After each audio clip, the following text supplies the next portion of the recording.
చలో చూద్దాం టీం అన్వేషణలో భాగంగా మాకు ఆశ్చర్యకరమైన గుడి కనిపించింది.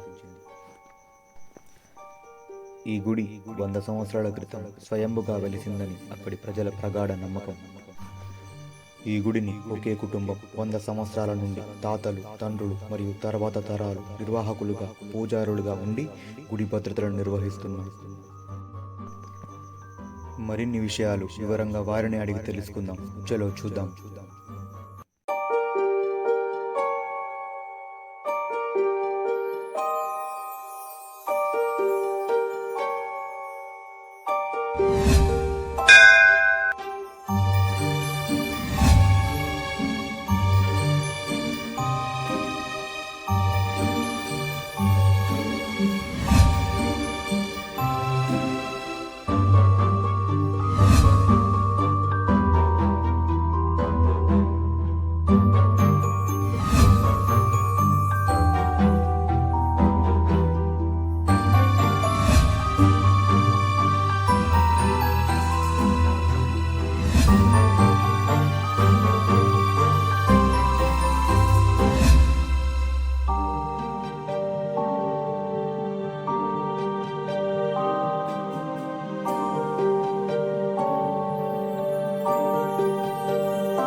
ఇది మన ఇంతకుముందు ఆడగరం పంచాయత్లా ఇది దేవుడు ఈడ కలియుగం పుట్టంగా తయారయ్యి ఈ గుట్టల గుడి కట్టుకొని గుడి కట్టుకొని దేవుడే తయారయ్యి పుట్టింది. ఇంతకుముందు మేకల ఆవులు మేపే వాళ్లకు ఈడ కొంత జనానికి ఎవరికి తెలియకుండా అడవిలో పుట్టింది దేవుడు.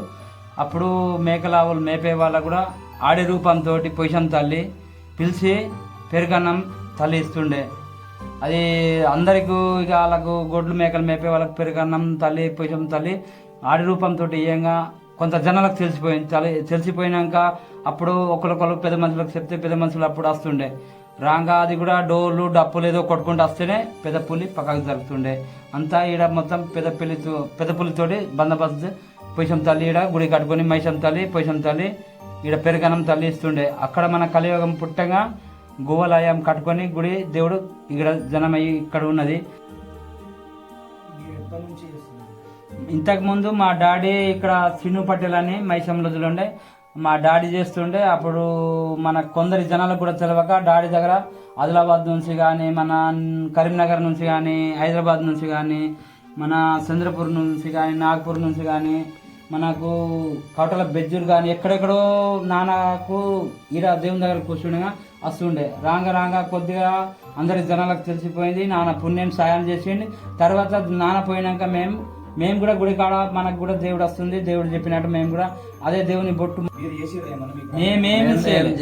మేము చేయాలి. దేవుడే మొత్తం దేవుడే తయారు చేసి గోవాలయం గుడి కట్టుకొని దేవుడే బండతోని కట్టింది, మనం తయారు చేసింది కాదు. మా ముందు పెద్ద మనుషులకు కూడా తెలియకుండా ఎప్పుడో మనకు అంత జంగల్ ఉండగా ఈ దేవుడి ఉన్నది అన్ని కూడా ఎవరికి తెలియదు. అది మేకల ఆవులు మేపే వాళ్ళకే ఆడి రూపంతో పొజిషన్ తల్లి ఈ ఆడి రూపంతో తయారయ్యి రాణి కొడుకు అని పిలిచి పెరుగన్నం ఇచ్చినాక అలా తినేసి ఊళ్ళో చెప్తే ఒకరికి అందరికి పరిచయం అయిపోయింది ఇది. కానీ ఇక్కడ నీళ్ళ సౌకర్యం లేదు. ఒకటి ఈ నీళ్ళ సౌకర్యం కూడా మన భగరత్ మిషన్ వాళ్ళకు పైప్ లైన్ అనేది దీనికి ఇవ్వాలా. కనీసం రోడ్డు సహకారం కూడా లేదు.